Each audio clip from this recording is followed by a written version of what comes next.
Assalamualaikum warahmatullahi wabarakatuh. Perkenalkan, nama saya Dahlia. Di sini saya akan menjelaskan tentang suatu penyakit yaitu cacingan pada anak.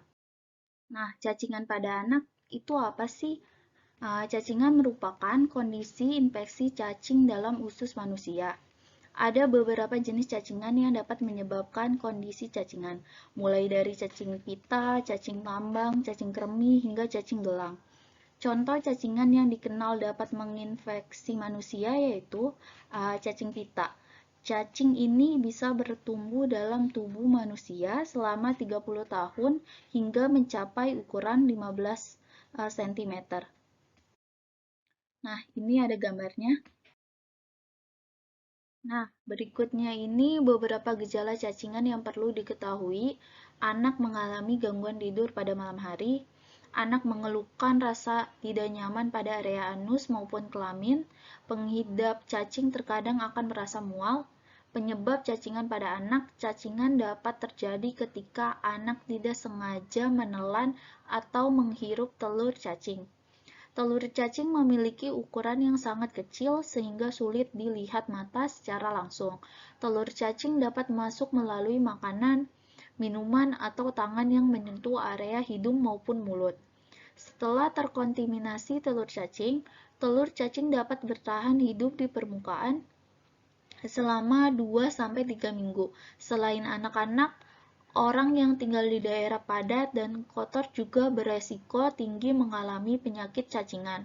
Ada beberapa faktor kesehatan yang dapat dialami jika cacingan tidak diatasi dengan baik. Misalnya, infeksi saluran kemih, penurunan berat badan. Nah, ini ada gambarnya. Faktor resiko. Ada beberapa faktor resiko cacingan seperti tinggal di lingkungan dengan sanitasi yang rendah, tidak menjaga kebersihan di diri dengan baik, orang dengan sistem kekebalan tubuh yang lemah.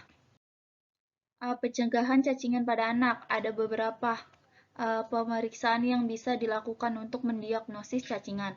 Tesnya menggunakan tes uap dan tes fisik. Cacingan akan terlihat seperti serat-serat pipis putih. Cara terbaik untuk melakukan pemeriksaan fisik adalah pada malam hari setelah 2-3 jam setelah anak tertidur. Hal ini disebabkan cacing betina akan menuju anus untuk bertelur. Beberapa pemeriksaan bisa dilakukan pada rumah sakit terdekat untuk memastikan kondisi kesehatan anak. Jika pemeriksaan tersebut menunjukkan adanya infeksi cacing, pengobatan bisa dilakukan untuk mengatasi cacingan. Cacingan bisa diatasi dengan mudah, namun yang perlu diperhatikan adalah menjaga kebersihan anak dan lingkungan agar penyakit ini tidak kambuh. Selanjutnya, nah, di sini ada step-step cacing. Selain itu juga kebersihan serta membiasakan diri untuk mencuci tangan. Utamakan setelah memakai kamar kecil dan sebelum makan atau mempersiapkan makanan. Bawalah cairan disinfektan untuk digunakan sewaktu-waktu. Cuci buah, sayur hingga bersih sebelum dimasak. Nah, yang ketiga, masak makanan hingga matang. Perhatikan bahwa berbagai sumber protein perlu suhu tertentu untuk mencapai kematangan masing-masing. Selanjutnya, infeksi cacing yang tidak tertangani dengan baik dapat menyebabkan berbagai komplikasi seperti gangguan pada pemenuhan nutrisi, anemia, diare, konstipasi berat. Jika kondisi ini berlangsung cukup lama pada anak, misalnya akan dapat menyebabkan gangguan pada tumbuh kembang. Nah, pengobatannya itu ada yang bisa dilakukan pada penderita cacingan, umumnya dilakukan dengan mengonsumsi obat cacingan yang diminum selama 1-3 hari.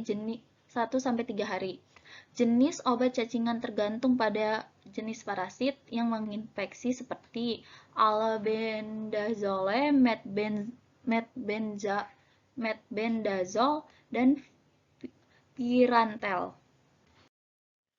Nah, gejalanya itu gejala cacingan sangat beragam tergantung pada jenis cacingan yang menginfeksi. Namun, beberapa hal berikut bisa menjadi pertanda adanya cacingan. Menemukan cacing dalam fase atau saat buang air besar, merasa lelah dan kurang tenaga, nyeri sendi dan otot. Nah, pada anak dapat ditimbulkan gejala tumbuh kembang yang terlambat dan malnutrisi kaki gajah. Nah, ada diagnosis. Akan dilakukan pemeriksaan fisik untuk mendapat informasi dari penderita. Setelah itu, tindakan selanjutnya adalah menemukan sampel cacing. Hal ini akan membantu proses penentuan diagnosis. Biasanya sampel tinja diperlukan untuk pemeriksaan telur-telur cacing. Metode diagnosis yang dapat dilakukan dapat berbeda-beda, tergantung pada jenis cacing yang menginfeksi.